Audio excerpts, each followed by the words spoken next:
사랑해 주님 감사합니다. 오늘 또 소선지서 산책의 시간을 통하여서 우리 양육의 과정을 함께 밟아 나가게 해주심을 감사합니다. 하나님, 오늘 또 미가서를 통해서 우리에게 주시는 말씀 우리가 잘 귀 기울여서 듣게 하여 주시고, 또 우리 마음과 우리의 삶이 주의 말씀에 합당하게 순종하는 삶으로 변화될 수 있도록 이 시간 역사하여 주시옵소서. 감사드리며 예수님 이름으로 기도드립니다. 아멘.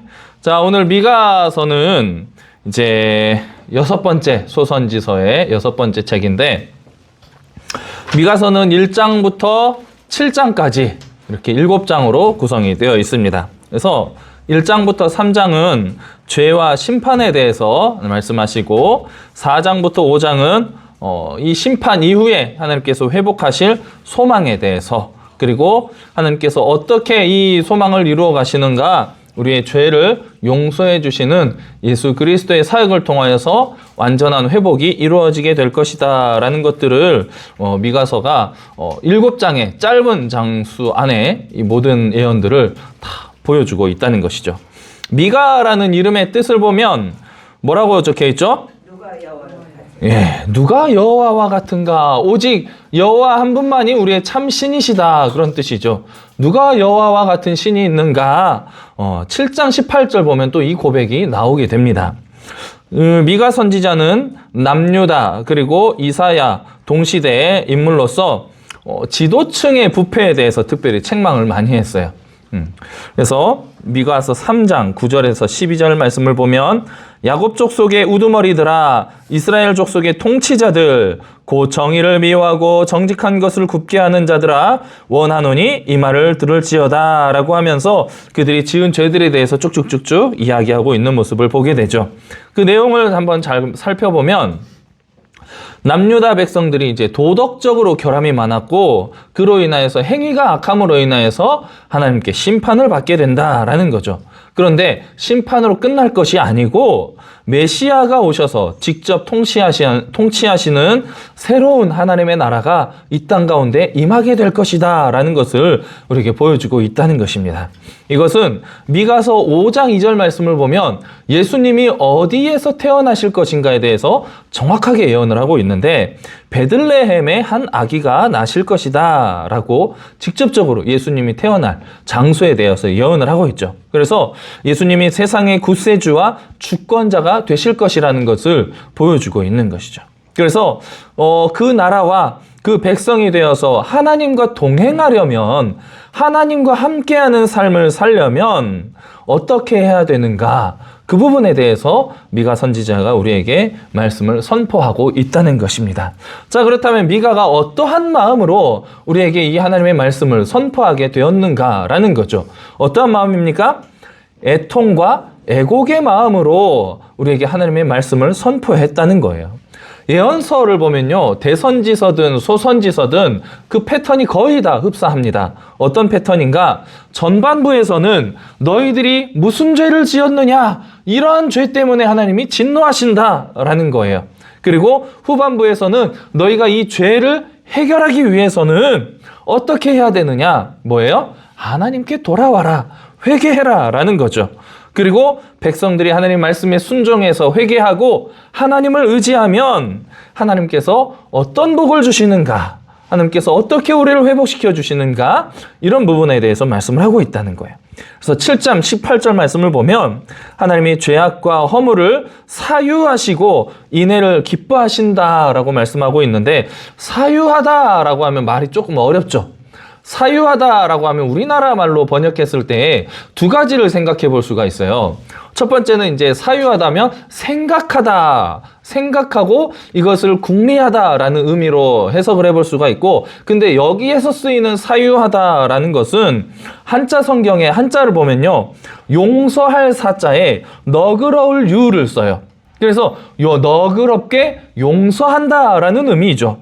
히브리어 원어의 뜻을 보면 지나가다, 넘기다, 그리고 통과하다, 이런 의미를 가지고 있다는 거예요. 즉 하나님께서 이 7장 18절 말씀에서 너희의 죄악과 허물을 사유하신다라는 말씀이 무슨 말이에요? 너희들이 지은 죄를 문제 삼지 않겠다, 용서하겠다, 내가 없던 일로 해주겠다라는 거예요. 이게 바로 하나님의 인애가 드러나는 말씀이라는 것이죠. 그래서 미가의 이름이 다시 한번 말씀드리는데 하나님과 같은 분이 없으시다라는 뜻을 가지고 있다고 했죠. 이 고백을 미가는 자신의 이름을 떠올릴 때마다 하나님께 이 고백을 자연스럽게 드리게 되는 거죠. 누가 하나님 같은 분이 있겠는가? 내 이름 불릴 때마다, 내 이름이 생각날 때마다 고백하게 되는 거예요. 매일매일 하나님의 높으심을 하면 유일하신 하나님에 대해서 고백하면서 하나님의 임재 안에 머물게 된다는 거죠. 이보다 더 큰 축복이 어디 있겠습니까? 그래서 여러분 나중에 혹시라도 손자들 이름 지으실 일이 있으면 미가라는 이름을 한번 붙여보시면 어떨까 싶습니다. 저는 너무 안 어울릴 것 같아요. 어느 성애든지 잘 안 그렇죠. 잘 안 어울리. 우리나라 이름엔 잘 안 어울릴까요? 그렇죠. 그래서 저도 한씨에 붙이려니까 좀 그래가지고 네, 한미가 좀 그래. 네. 아무튼 이런 아름다운 뜻이 미가라는 이름에 들어있다라는 거죠. 미가가 활동할 당시를 보면 이제 어떤 왕들인가 하면 요담, 그 다음에 아하스, 히스기야 3명의 왕의 시대를 활동을 해요. 그러니까 오랜 시간을 활동을 했다는 거죠. 이사야가 요담의 아버지인 우시야가 죽던 해부터 활동을 했어요. 그러면은 미가와 이사야 선지자가 거의 동시대 선지자라고 볼 수가 있다는 거죠. 근데 이사야와 미가는 신분적인 차이가 아주 갭이 컸습니다. 이사야 같은 경우는 왕족 출신이에요. 그래서 왕궁에서 주로 활동하면서 아주 이제 고관 대작들을 만나면서 그렇게 활동을 했다 보시면 되고, 미가는 예루살렘에서 37km나 떨어져 있는 블레셋과 아주 가까운 지역이에요. 블레셋과 가까운 가드 모레셋이라는 그 지역의 평민 출신입니다. 그래서 미가와 이사야가 만났을지 안 만났을지는 모르겠어요. 그런데 하나님께서 주신 예언의 말씀은 거의 비슷해요. 이사야를 통해서 미가를 통해서 하나님 주신 말씀이 분량의 차이가 있지만 거의 흡사해요. 근데 미가 선지자는 평민 출신이면서 그 내용을 잘 살펴보면 평민답지 않은 아주 뛰어난 언어를 구사하는 모습을 보게 됩니다. 그리고 수사법이라든지 특히나 언어 유희를 많이 쓰는데, 언어 유희가 뭐냐면 이제 단어를 가지고 노는 거예요. 그래서 우리나라도 이런 언어 유희를 많이 쓰잖아요. 그래서 예전에 이제 조선시대 시를 지을 때 대꾸법 해가지고, 그러니까 모음을 이렇게 맞추는 거예요. 모음을 이응 해가지고 시를 딱 던져주면, 그 다음에 시를 받아서 대꾸하는 사람도 거기에 맞춰서 모음을 이응 맞춰서 대답을 해야 되는, 이런 조선시대 양반들이 노는 문화가 그랬었죠. 미가 선지자가 이 미가서를 보면은 그런 언어 유희들이 참 많이 나온다는 거예요. 근데 평민 출신이다 보니까 기독권에 대한 남다른 인식을 가지고 있었습니다. 우리나라도 마찬가지죠. 서민들이 이제 정치에 대해서 아주 비판적인 시각을 가지고 있잖아요. 그래서 좋은 소리 하는 사람은 거의 없어요. 정치에 대해서 이야기할 때. 근데 미가 선지자도 마찬가지였던 것 같아요. 평민 출신으로서 기득권층, 정치 지도자들을 향하여서 아주 비판적인 시선을 가지고 하나님의 말씀을 선포했던 모습을 보게 됩니다. 아모스 선지자가 유다 사람인데 북이스라엘에 가서 하나님의 말씀을 선포했죠. 그래서 북이스라엘에 가서 사역하면서 선포했던 내용 보면은 사회적인 정의에 대해서 관심을 특별하게 많이 갖고, 너희가 죄악을 버리고 하나님을 찾으라 라고 선포했죠. 근데 미가가 선포한 내용을 보면 남유다의 아모스라고 해도 무방할 정도로 비슷한 내용을 선포했던 것을 보게 됩니다. 아모스와 미가의 한 가지 차이점을 꼽아보자면, 미가는 이제 앞으로 메시아가 어떻게 오실 것인가를 정확하게 예언하고 있다는 거예요. 미가서 5장 2절입니다. 베들레헴 에브라다야, 너는 유다 족속 중에 작을지라도 이스라엘을 다스릴 자가 내게로 나올 것이라. 그의 근본은 상고의 영원에 있느니라 라고 말씀을 하고 있죠. 베들레헴에서 이 세상을 다스릴 왕이 태어날 것이다. 예수 그리스도가 그 땅에서 태어날 것이다 라는 것을 예언하고 있다는 거죠. 미가서는 소회연서 가운데에서 예루살렘과 유다 비판에 초점을 준 첫 번째 책이라고 할 수가 있습니다. 그 앞에 나오는 다른 선지서들은 호세아, 그 다음 뭐죠? 요엘, 아모스, 오바댜, 호요람, 오바댜, 요나, 이 다섯 개 우리가 공부를 했어요. 지금까지. 이 5개 선지서를 공부를 했는데, 이 5개 선지서는 대부분 북이스라엘, 그 다음에 에돔, 그 다음에 니느웨, 북이스라엘과 이방인을 중심으로 선포가 되었었어요. 근데 남유다를 향하여서 하나님 말씀을 선포한 첫 번째 선지서라고 봐도 무방하다. 미가서가. 그렇게 생각을 하시면 됩니다. 근데 미가가 봤을 때 북이스라엘이나 남유다나 하는 짓은 똑같아요. 똑같이 타락하고 똑같이 죄 짓는 모습을 보여주고 있는 거예요. 사마리가 어디예요? 북이스라엘이죠. 북이스라엘의 수도인데 이 북이스라엘의 수도 사마리아에서부터 시작된 우상 숭배가 돌고 돌아서 남유다까지 와가지고 남유다에서도 우상을 숭배하는 이 상황을 보면서 미가는 너무나 애통한 심정을 갖게 되었다는 거예요. 그래서 1장 8절과 9절 말씀을 보면 이러므로 내가 애통하며 애곡하고 벌거벗은 몸으로 행하며 들깨같이 애곡하고 타조같이 애통하리니 이는 그 상처는 고칠 수 없고 그것이 유다까지도 이르고 내 백성의 성문 곧 예루살렘에도 미쳤음이니라 라고 말씀하고 있죠. 예루살렘이 앞으로 무너지게 될 그 모습을 유다 성읍들이 하나하나 무너져가는 모습을 보면서 예루살렘도 무너지게 되겠구나라는 모습을 보게 되는 거죠. 일반 백성이나 부자, 정치 지도자, 그리고 종교 지도자, 선지자를 포함한 모든 사람들이 어느 한 계층도 하나님 앞에서 바로 서 있지 못했다는 거예요. 모든 백성들이 하나로 똘똘 뭉쳐서 어떻게 했대? 죄를 짓고 있었다는 거예요. 총체적 난국이었다는 겁니다. 그 안에서 미가 선지자가 백성들을 향해서 외치고 있는 거예요.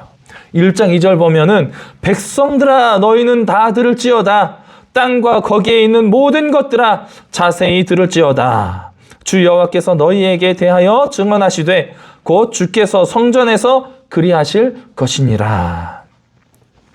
아모스가 이제 정의와 공의가 무너진 북이스라엘을 보면서 하나님의 심판을 울부짖는 사자의 모습으로 막 뜨겁게 외쳤다면 미가는 이제 직접 하나님께서 하늘을 처소해서 이 땅으로 내려오셔서 심판하시는 그 모습을 예언하고 있다는 거예요.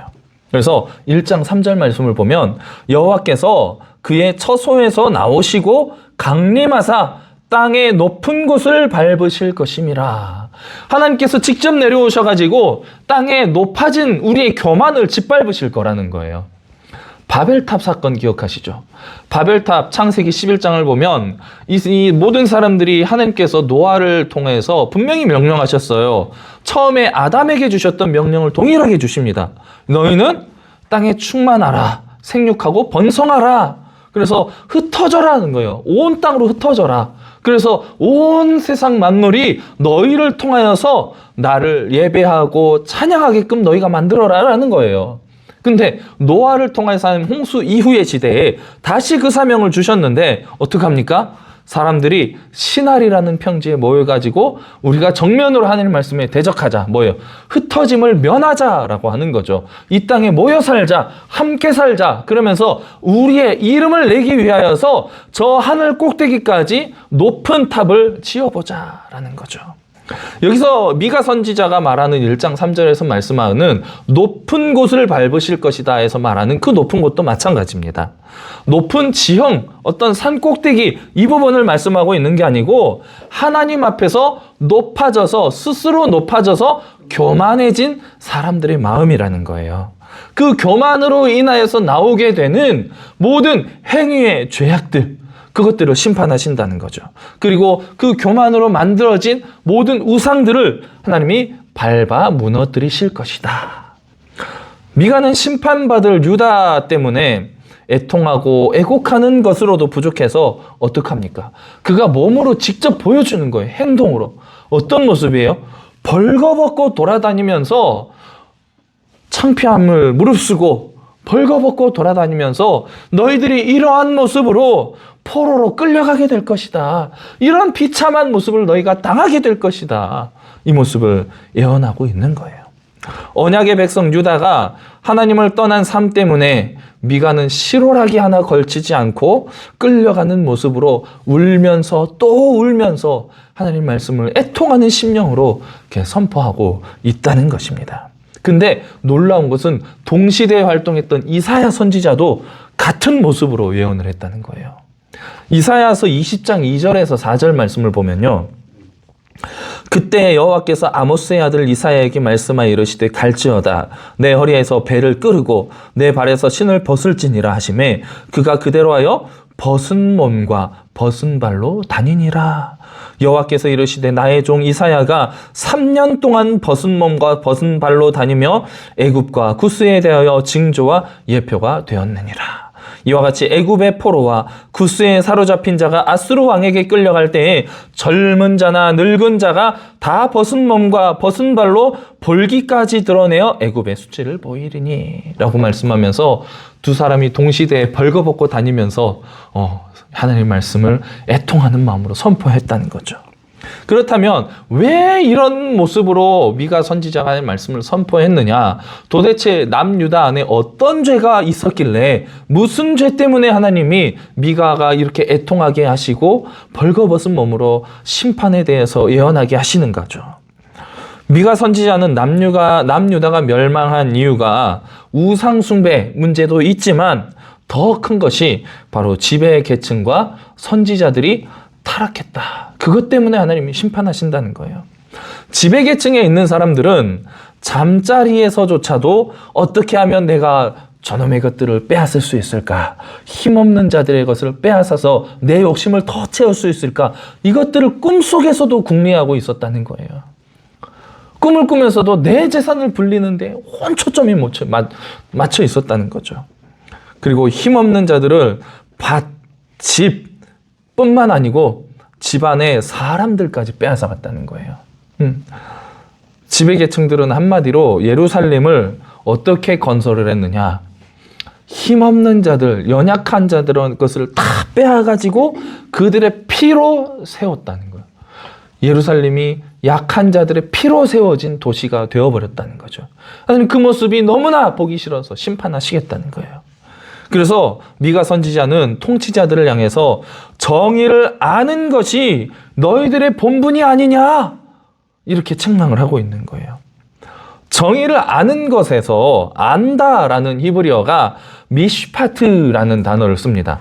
이 미시파트라는 단어는 그저 머릿속에 있는 지식을 의미하는 게 아니에요.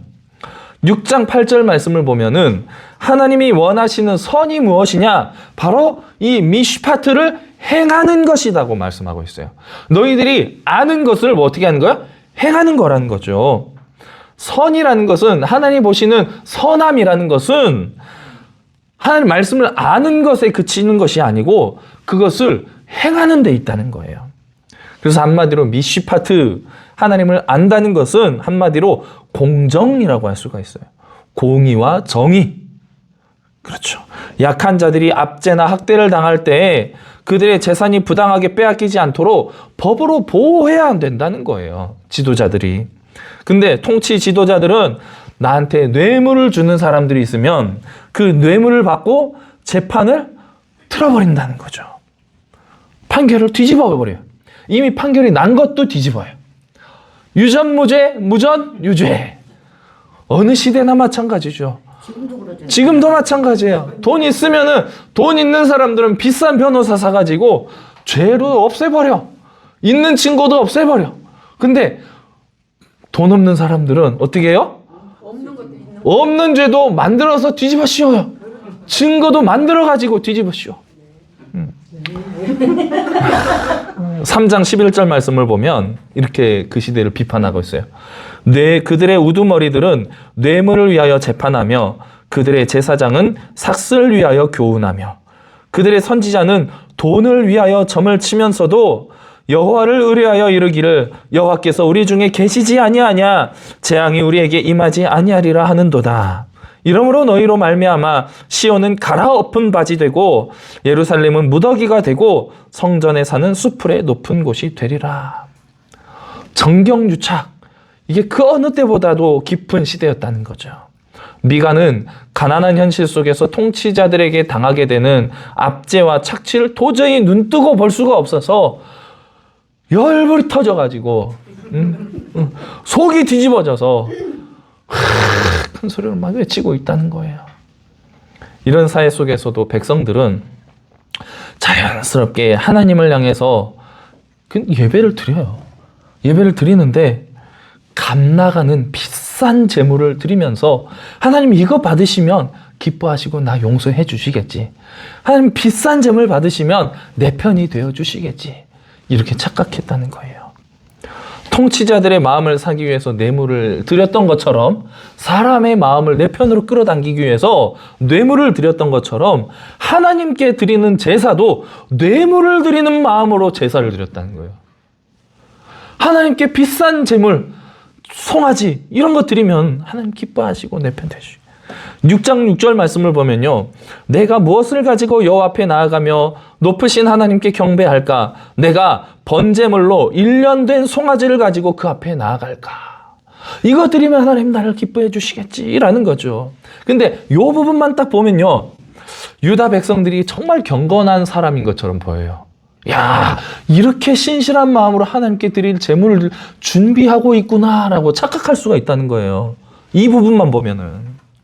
근데 돈으로 자기의 죄를 덮고자 하는 그러한 보상 심리가 이 제사 속에 녹아들어 있다는 거죠. 그리고 선지자들의 죄를 살펴보면 5절 말씀을 보면 아까 읽었죠? 5절 말씀에 보면 백성들을 유혹하는 선지자라고 표현하고 있어요. 근데 백성들을 유혹하는 선지자, 이걸 원문을 다시 해석해 보면요, 백성들을 잘못된 길로 인도하는 선지자들이라는 거예요. 잘못된 길로 인도하는 선지자들. 거짓 선지자들, 이렇게 백성들을 잘못된 길로 인도하는 선지자들의 목적이 뭐냐? 이 백성들에게 하나님의 말씀을 예언하고자 하는 목적이 아니라 자신이 선포하는 예언이 수단이 되는 거예요. 어떤 수단이냐? 내 배를 불리는 수단이 된 거예요. 예언 그 자체가 목적이 되어야 되는데, 하나님의 말씀이 선포되는 것 그 자체가 목적이 돼야 되는데, 나한테 돈 주는 사람에게 좋은 소리 해주고 돈 안 주는 사람에게 저주의 말씀 퍼붓고, 이런 수단이 되어버렸다는 거죠. 내 입에 무엇이 들어오느냐에 따라서 평강이 나오느냐, 전쟁이 나오느냐, 돈에 따라서 갈라졌다는 거예요. 5절 보면은 내 백성을 유혹하는 선지자들은 이에 물 것이 있으면 평강을 외치나 그 입에 무엇을 채워주지 아니하는 자에게는 전쟁을 준비하는도다. 이런 선지자에게 여호와께서 이르시되 죽여버려. 돈 봉투 따박따박 갖다 주면서 챙겨주면은 그 사람한테 축복의 말씀 막 해주고, 자기 안 챙겨주면은 막 저주의 말씀 퍼붓고, 목회자도 섬길지 모르는 저 무지한 놈들 하면서 막 저주한다는 거예요. 근데 선지자들이 처음부터 그랬던 건 아닌 것 같아요. 한두 번 이제 받아먹고 이게 너무나 달콤해서 이게 받는 게 좋아지다 보니까, 이 유혹의 물질의 유혹이 되다 보니까 이제 하나님으로부터 마음이 점점 멀어져서 물질로 마음이 향하게 되는 거죠. 그래서 예언도 하나님 말씀을 선포할 때도 자기 마음대로 그냥 선포하는 거예요. 하나님의 마음이 기준이 되는 게 아니고 내 마음이 기준이 되는 거예요. 그래서 내 마음에 좋은 대로 하나님 말씀을 선포하고 있는 거예요. 그런 그들 가운데 하나님이 함께 하실 리가 없죠. 근데도 불구하고 이 선지자들, 이 백성들을 잘못된 길로 인도하는 유혹하는 선지자들은 하나님이 우리와 함께 하신다라는 근거 없는 자만에 빠져 있다는 거예요. 그리고 백성들을 향해서도 하나님 우리와 함께 하신다. 우리 하나님께 선택받은 하나님의 거룩한 백성 아니냐. 하나님 우리와 함께 하신다. 하나님 우리를 이끌어 주시고 모든 원수들을 다 물리쳐 주신다. 안심해라. 평안하다. 평안하다. 지금 우리 시대도 똑같습니다. 평안한 시대를 살고 있죠. 단군일에 단군이라고 표현하기 좀 그렇지만 역사를 우리 기독교인들이 역사를 단군을 또 이를 표현하기는 그렇지만 대한민국 창설 이래 이렇게 풍요로운 시대를 살 수가 없어요. 우리가 가장 풍요롭고 가장 안정된 그런 시대를 우리가 살고 있죠. 이 시대 속에서 사람들의 마음이 점점점 어떻게 되고 있습니까? 교회 나와서 예배 드리는 모습이 좀 미가서에 나타나는 이 유다인들과 똑같은 모습이에요. 예배 내가 하나님께 드려준다는 거예요. 드려준다는 거예요. 예배를 내가 하나님께 드려준다는 거예요. 하나님 나 정말 이렇게 바쁜 시간 쪼개가지고 주일날 나올 수가 없는 거 하나님 잘 아시잖아요. 근데 내가 이 시간 나와서 지금 예배 드리고 있잖아요. 나 예배 이렇게 드려주고 있는데 뭐가 문제입니까? 이런 상황인 거예요. 지금 우리나라가. 우리 성도들이. 하나님이 이런 백성들을 향하여서 이런 선지자들을 향하여서 하나님의 능력을 숨기시는 게 당연하죠. 그러니까 목회자들과 성도들이고 교회 안에 하나님의 능력이 나타날 수가 없는 거예요. 이제는 우리가 스스로 거부하고 있는 거예요. 하나님 능력을. 우리가 생각하는 선함과 하나님의 생각하는 선함이 완전히 다른 거예요. 완전히 달라요. 완전히 정반대로 가고 있어요. 그 당시에 유대인들이 생각하는 선함이 어떤 모습이었느냐? 유다 백성들은 하나님께 제사를 드릴 때 제물을 무엇을 얼마를 드리느냐 여기에 집착했다는 거예요. 어떤 제물을 얼만큼 드리는가? 하나님께 경배하기 위해서는 무엇이라도 많이 드리는 게 좋다라고 생각을 했다는 거죠. 많이 드림으로 인하여서 주변 사람들에게도 내가 하나님을 얼마나 신실하게 경배하고 있는지 헌신하고 있는지를 사람들에게 보여주는 제사, 이 모습을 드리고 있었다는 거죠. 근데 이게 얼마나 도가 지나쳤는지 6장 7절 말씀을 보면요. 여호와께서 천천의 순양이나 만만의 강물 같은 기름을 기뻐하실까? 내 허물을 위하여 내 맏아들을 내 영혼의 죄로 말미암아 내 몸의 열매를 드릴까? 무슨 말이에요? 그렇죠. 내가 아무리 많은 짐승을 잡아들여도 아무리 많은 피를 드리고 기름을 드려도 하나님이 부족하실 것 같으니까 내 자식도 태워서 드리겠다는 거예요. 미친 시대예요. 미친 시대. 진짜로. 지가 죽어서 드리지 왜 자식? 그렇죠. 지가 죽으면 되는데 지가 죽으면 이제 거기서 끝나버리니까 자식의 내 몸의 열매를 드리겠다는 거예요. 자식이 내 몸의 열매잖아. 이걸 드리겠다는 거예요. 그때 열받을 때 많아. 보면은 열받죠. 근데 하나님 우리 보실 때 어떠시겠어요? 우리가 성경 볼 때 유대인들, 북이스라엘들 이 성경에 나오는 모습을 보면 화딱지나고 이렇게 어리석은 놈들이 있나? 왜 이런 미련한 짓을 하고 있나? 우리가 막 열이 받아요. 근데 우리의 삶을 돌아보세요. 똑같아요. 우리는 모두가 내로남불의 인생을 살고 있어요. 내로남불이에요. 내로남불. 내가 하면 로맨스고 남이 하면 다 불륜이야. 하나님 앞에서도 마찬가지의 모습으로 살고 있지 않습니까? 그래서 자식은 안 살아먹잖아. 자식 안 살만 먹죠? 자식 안 살만 먹죠? 그 당시에는 이제 번제로 드리는 게 이제 당연한 제사였으니까. 근데 현대에 지금은 이제 우리가 죽이지는 않으니까 죽이지는 않는데 하나님한테 어떻게 드리느냐? 우리 10년, 20년 전만 해도 우리 성도님들 은혜 받으면 어떻게 해요? 내 자식 하나님한테 헌신하고 드리잖아. 자기는 목사 안 돼요. 자기는 전도사 안 돼. 그러면서 내 자식 하나님께 드리겠다고, 목사 시키겠다고, 선교사 시키겠다고 자식들한테 물어보지도 않고 심지어는 태어나지도 않은 애를 하나님 자식 주시면 하나님 드리겠습니다. 그 한나가 그렇게 기도했으니까. 그렇죠. 그렇게 했잖아. 똑같아요. 잡아먹진 않잖아.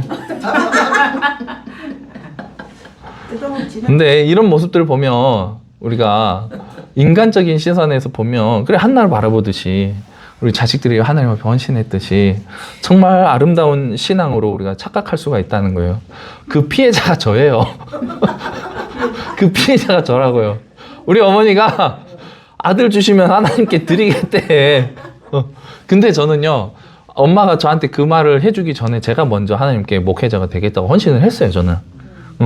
제가 초등학교 2학년 때 하나님 제가 목회자가 되겠습니다 헌신을 하고 서원 기도를 하고 부모님한테 말씀을 드렸더니 그때 엄마가 말씀을 하신 거예요. 사실은 아들아 내가 너를 낳기 전에 이렇게 하셨다는 거예요. 박주원 목사님도 박만식 목사님이 서울에서 그렇죠. 중학교 국어 선생님인데 근데 이렇게 드리는 모습 참 우리가 볼 땐 아름답고 좋아 보여요. 근데 하나님은 드려지는 그 재물보다도 드리는 마음이 어떠한 마음으로 드리고 있는가, 그 마음을 보신다는 거예요. 마음은 삶 속에서 자신의 행위를 돌아보는 태도나 자세를 의미합니다. 그는 하나님께 제사를 드릴 때 내 마음을 하나님께 드린다는 것은요, 이 제사를 드리기 전에 내가 지금까지 살아왔던 나의 삶의 태도와 행위들을 하나님 앞에서 정말로 내가 아름다운 삶을 살아왔는가를 돌아보면서 회개의 제사를 드리는 거예요. 이 제물을 죽이는 의미는요, 이 제물을 죽여서 피를 흘려서 각을 뜨고 하나님께 태워드리는 건요, 내가 가진 죄를 태워드리는 거거든요.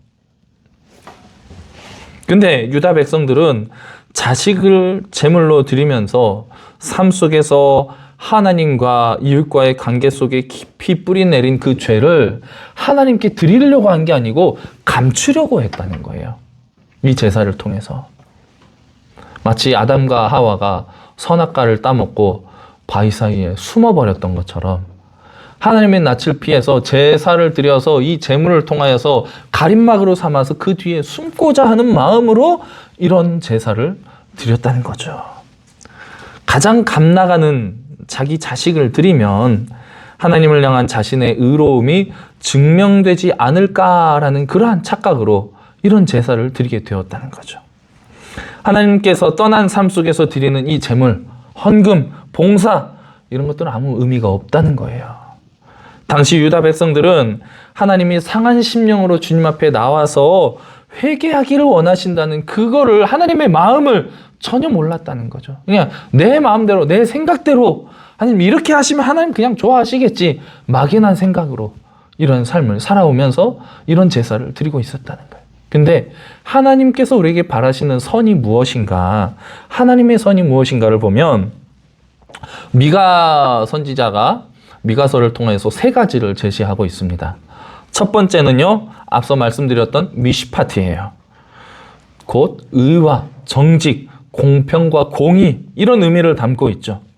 악인들은 집에 불의의 재물이 막 가득가득 쌓여 있고, 지배 계층들은 뇌물을 받아서 재판을 뒤집어 버리고, 높은 사람들에게는 뇌물을 줘서 내 편을 만들고, 가난한 자들의 것은 빼앗고 착취해서 그들의 피 흘려서 예루살렘을 세워나가고, 상인들은 무게를 속여가지고 이익을 착취하는 그러한 불의와 악이 넘쳐나는 그러한 상황 속에서 하나님은 너희들이 하나님을 아는 온전한 지식 속에서 공의와 정의를 행하는 삶이 나타나야 한다라고 말씀하고 있는 거죠. 두 번째 하나님께서 원하시는 선은 바로 인애예요. 원어로 헤세드라고 하죠. 얼마 전에 우리 김민기 목사님이 헤세드에 대해서 수요예배 때 설교를 한 적이 있어요. 하나님이 원하시는 것은 서로 사랑하는 거예요. 사랑은 용서가 반드시 포함되는 것입니다. 헤세드는 하나님과의 언약 관계 속에서 설명되는 단어입니다. 그래서 그 안에 또 충성이 포함되어 있어요. 하나님을 향한 변치 않는 사랑. 여러분, 그 충성충자 한자 아시죠? 충성충자 보시면 입구자에 가운데 짝대기가 팍 꽂혀 있어요. 그리고 그 밑에 마음 심자가 들어있죠. 무슨 말이에요? 마음의 중심이 흔들리지 않는다는 거예요. 하나님은 그런 마음으로 사랑한다는 거죠. 그래서 우리 남녀 간의 사랑에도 충성이 필요해요. 충심이 필요해요. 마음의 중심이 다른 여자, 다른 남자 보고 흔들리지 않는 올곧은 상대방을 바라보는 그 마음. 그게 충성충이에요. 충심이 필요해요. 헤세드에, 인애 안에, 사랑 안에는 반드시 충성이 필요하다는 거예요. 이스라엘은 하나님과의 관계 속에서도 이렇게 헤세드 관계 안에 존재하는 백성이라는 거죠. 왜요? 아무것도 없는 정말로 노예의 신분인 이스라엘 백성들이 하나님이 인애로, 사랑으로 그들을 보듬어서 이끌어 주셨잖아요. 그렇기 때문에 이스라엘 백성들은 하나님과 내가 어떤 관계 속에서 우리가 함께 더불어 살아가고 있는지 이거를 잘 기억하면서 살아가야 된다는 거예요. 종살이에 구원하셔가지고 애굽에서 그렇게 400년 동안 고생하면서 정말로 보잘것없는 그 노예들을 하나님께서 이끌어내셔서 제사장 나라로 우뚝 세워주셨지 않습니까? 광야 40년 살아가는 동안 만나와 메추라기로 먹이시고 입히시면서 불기둥과 구름기둥으로 그들을 지키시고 덮어주시고 보호하시면서 발이 부르트지 않도록 그리고 옷과 신발이 해지지 않도록 보호해 주셨던 분이십니다. 하나님의 이런 헤세드, 인애를 입은 이스라엘 백성들은 하나님께 사랑을 받은 것처럼 내 이웃에게도 사랑을 베풀어야 한다는 거예요. 고아와 과부들과 연약한 자들을 긍휼로 돌아봐야 된다는 거죠. 근데 그들은 노예였던 그 시대를 완전히 잊어버리고 교만으로 똘똘 뭉쳐서 자기 이익만을 취하기에 급급했다는 거죠. 경제적인 번영과 평안이 모두 내 힘으로 이루어진 것처럼 타인의 고통에는 전혀 무관심했다는 거예요. 손해되는 일에는 강자를 어떻게 해서든 내 편으로 만들기 위해서 뇌물을 막 먹이고 약자는 압제와 강탈로 막 짓밟는 인생. 높은 이자로 돈을 빌려줘서 갚지 못하면 겉옷을 빼앗아요. 그래가지고 이 겉옷을 빼앗아서 추위에 떨게 만들어요. 또 갚지 못하면 집을 빼앗아요. 그리고 또 갚지 못하면 그 집안의 자식을 빼앗아가는 거예요. 아내를 빼앗아가는 거예요. 그 자기의 노예로 삼아버리는 거죠. 가난과 궁핍에 허덕이는 이웃들의 곤경에 대해서 연민과 동정을 찾아볼 수가 없는 그런 시대였다는 것입니다. 우린 이런 사람들의 모습을 보면 옳지 않다, 악하다라고 분노하죠. 근데 정작 우리 자신이 이 사람들 중에 한 사람이라는 사실을 전혀 생각하지 못한다는 거예요. 요즘 특히 그렇지 않습니까? 지나가다가 곤란한 사람들, 다친 사람들, 이렇게 쓰러져 있는 사람들 보면 건들지 말라고 가르쳐요. 오히려 건들다가 내가 피해를 보는 경우가 많거든요. 오히려 덤탱이 써가지고 여자들 잘못 도와줬다가 건드렸다고 성추행으로 고발당하고 뭐 가방 찾아줬는데 도둑질했다고 오히려 내 거 내놓으라고 이런 시대잖아요.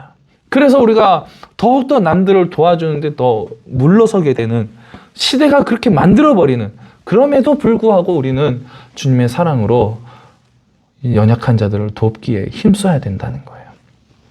약자들을 배려하고 사랑해야 한다는 것을 우리가 머리로는 잘 알죠.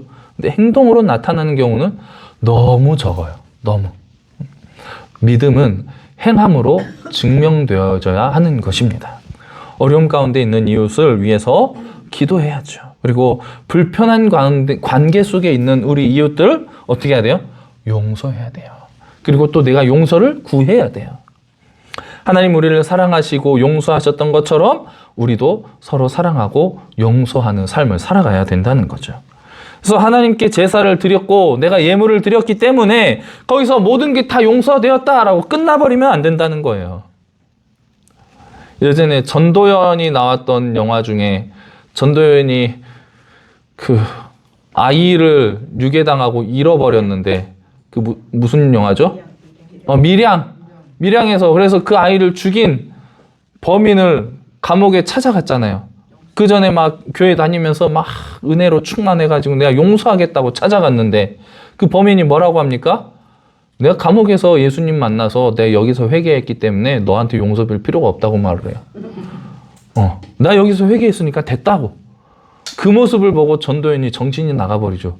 내가 용서하지 않았는데 누가 너를 용서한다는 거야. 미쳐가지고 이제 교회를 막 쫓아다니면서 방해하고 이런 모습들이 나타나지 않습니까? 하나님께 용서받았다고 거기서 끝나는 게 아니라는 거예요. 내 이웃과의 관계가 반드시 회복이 되어져야 한다는 겁니다.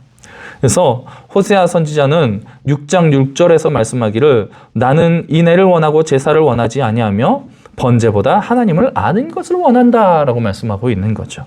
세 번째, 하나님과 함께 행하는 것이 중요하다는 거예요.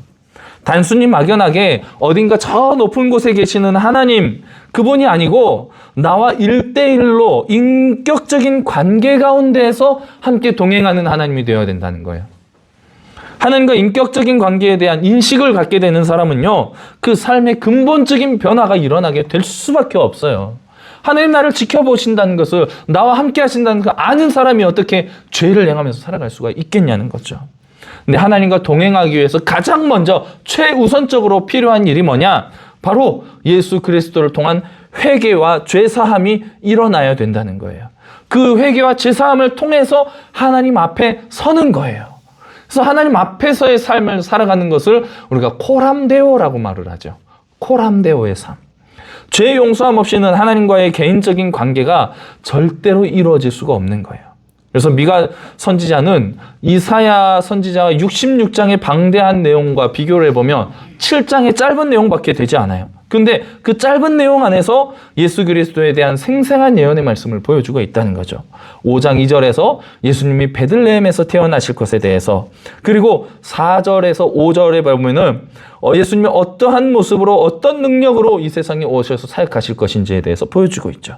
그래서 오실 메시아 예수 그리스도를 통해서 이루어질 화평을 우리가 회개를 통해서 받아들였다면, 회개를 통해서 하나님과 화평이 이루어지게 되었다면은 이제 그때부터 하나님과 함께 동행하는 성도의 거룩한 삶의 여정이 시작되는 거예요. 거기서 끝나는 게 아니에요. 이제 시작입니다. 그래서 우리는 성도의 삶은 성화라고 말하죠. 조금씩 거룩해져 가는 거예요. 예수님 믿고 회개했다고 바로 영화의 단계로 건너뛰는 게 아니에요. 세상을 살아가면서 반드시 성화의 삶을 살아가야 된다는 거죠. 지금부터 필요한 것이 무작정 하나님 옆에서 그냥 걷는 것이 아니고 바로 겸손이라고 번역되는 히브리어 하츠네아라는 단어예요. 이게 반드시 필요하다는 거예요. 하나님과 동행하는데 어때요? 하나님이 만드신 것을 가지고, 하나님의 것을 가지고 하나님께 드려서 하나님이 내 마음대로 움직여진다는 거, 이게 가당키나 한 일입니까? 하나님이 나한테 주신 것인데 내가 하나님께 받은 것 가지고 그 중에 제일 좋은 거 골라서 하나님께 드린다고 해서 하나님께 그 기뻐하시겠냐는 거예요. 아니라는 거예요. 그 얼마나 어리석은 인간의 교만함인지를 우리가 알아야 된다는 거죠. 우리는 하나님 앞에서 창조된 피조물이라는 거예요. 이걸 반드시 기억해야 됩니다. 어떠한 제사, 어떠한 제물을 드린다 할지라도 그건 하나님이 만드신 것에 지나지 않아요. 그렇다면 어떻게 해야 되느냐? 드리는 자의 마음, 즉 겸손한 마음, 겸손한 마음으로 하나님의 말씀을 따르는 순종의 삶이 없다면 결코 우리는 하나님을 기쁘시게 해드릴 수가 없다는 거죠. 겸손이 없다면 결국 하나님과 동행하는 것도 불가능하다는 거예요. 미가 선지자와 동시대 선지자인 이사야 선지자도 유다 백성들이 각기 제 길로 가는 양과 같다고 표현을 했어요. 그렇죠? 목자의 음성을 듣지 않고 죄악의 길로 가는 양의 모습이 바로 우리의 교만한 모습을 보여주는 거라는 거죠. 하나님과 동행한다는 것은 목자가 되신 하나님이 가시는 길, 하나님이 부르시는 곳으로 내가 따라가는 순종의 삶이라는 거예요. 내가 가고자 하는 길로 하나님을 끌어당겨서 동참시키는 게 아니라는 거죠. 하나님 나 여기 가고 싶으니까 따라오세요, 이게 아니라는 거예요. 하나님 부르시는 곳으로 내가 순종하면서 가는 것, 그게 바로 겸손이라는 겁니다. 우리는 이 겸손한 삶을 통해서, 겸손한 회개를 통해서 바로 화평과 행복을 누릴 수가 있다는 거죠. 아멘. 그 누구도 믿을 수 없는 이 세상을 살아가고 있는데, 이러한 상황 속에서 미가 선지자는 괴로워하면서 그 가운데서도 내가 하나님만 바라보겠습니다 라고 먼저 스스로가 결단하는 거예요. 그리고 너희도 하나님만을 바라보라. 7장 7절 말씀을 보면요, 오직 나는 여호와를 우러러보며 나를 구원하시는 하나님을 바라보나니 나의 하나님이 나에게 귀를 기울이시리로다. 내가 하나님을 바라보니까, 하나님 말씀에 순종하고 따라가니까 하나님이 나의 말에 귀를 기울여 주신다는 거죠. 미가 선지자는 유다 백성들이 하나님께 범죄했기 때문에 심판을 피할 수 없다는 것을 너무나 잘 알고 있었어요. 근데 거기서 끝날 것이 아니고 심판 그 뒤에 하나님의 공의로 다시 유다 백성이 회복될 것까지 바라보는 거예요. 그래서 7장 9절 말씀을 보면 내가 여호와께 범죄하였으니 그의 진노를 당하려니와 마침내 주께서 나를 위하여 논쟁하시고 심판하시며 주께서 나를 인도하사 광명에 이르게 하시리니 내가 그의 공의를 보리로다. 심판하신 이후에 하나님 광명으로 나를 인도해 주신다라는 거죠.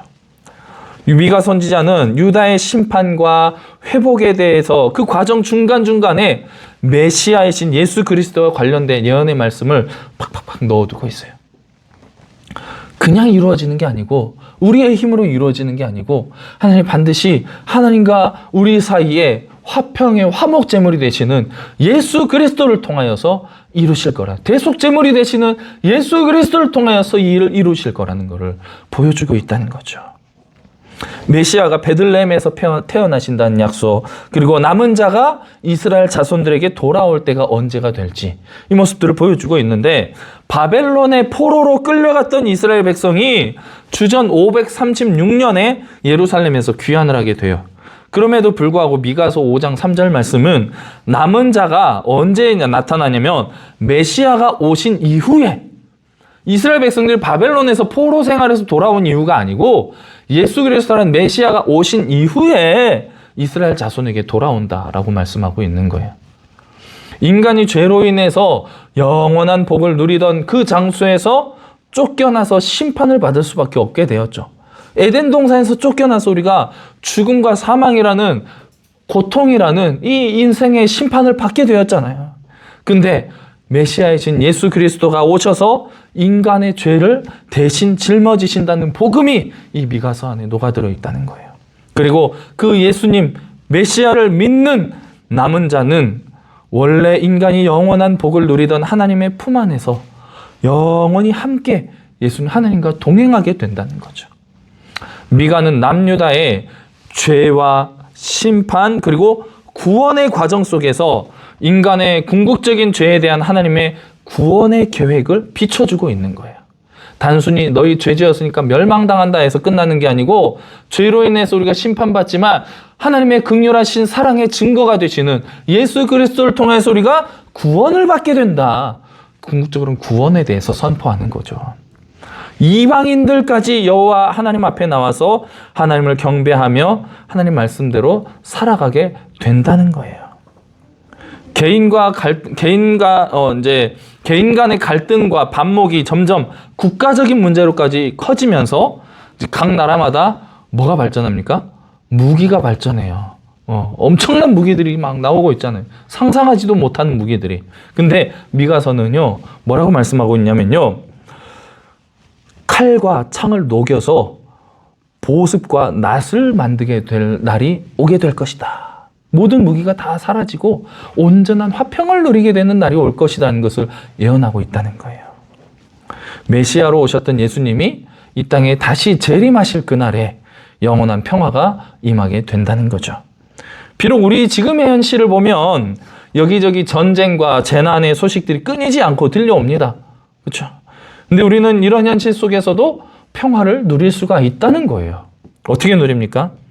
하나님이 다스리시는 통치 속에 있으면, 우리가 하나님의 다스림 속에 있다면 그리스도의 십자가의 은혜 안에서 서로를 향한 증오의 마음을 내려놓고, 들었던 칼, 총, 미사일 다 내려놓고 하나님의 그늘 아래서 서로 사랑하면서 살아갈 수가 있게 된다는 거죠. 그래서 우리는 미가서를 통해서 내가 구하는 것에서 하나님이 구하시는 것으로 시선을 바꿀 수가 있게 되는 거예요. 내가 바라는 선한 모습이 아니라 하나님이 생각하시고 하나님이 원하시는 선한 모습으로 우리가 변화될 수 있다는 거죠. 이 미가서의 말씀을 내가 순종함으로 인하여서. 하나님은 우리의 기도 가운데에 성령을 통해서 물어보실 때가 있을 거예요. 너는 뭐가 좋니? 넌 뭘 원하니? 라고 물어보실 때가 있을 겁니다. 그때 조금이라도 우리가 하나님 마음을 이해하는 사람이라면 하나님 저 지금 돈 필요해요.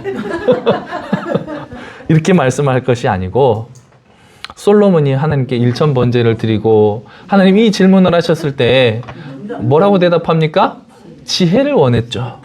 그 모습처럼 우리도 하나님이 성령 안에서 우리에게 물어보실 때 하나님 돈 주세요가 아니고 하나님 지혜를 주세요. 어떤 지혜입니까? 그렇죠. 오늘 미가서를 읽으셨다면 그리고 오늘 이 강의를 들으셨다면 이제 이런 대답을 한번 준비해 보시면 좋겠습니다. 제가 원하는 것은요, 하나님 이웃에게 정의를 행할 수 있는 공의의 마음입니다. 그리고 하나님과 이웃을 신실하게 사랑할 수 있는 사랑의 마음입니다. 그리고 내 마음과 삶을 낮춰서 하나님 말씀에 순종할 수 있는 겸손의 마음입니다. 하나님 이걸 주시옵소서 라고 기도할 수 있는 여러분이 됐으면 좋겠습니다. 미가서가 전하는 이 예언의 메시지를 잘 녹여낸 찬양이 있어요. 최근에 나온 몇 년 안 된 찬양인데 손경민 목사님의 행복이라는 찬양이에요.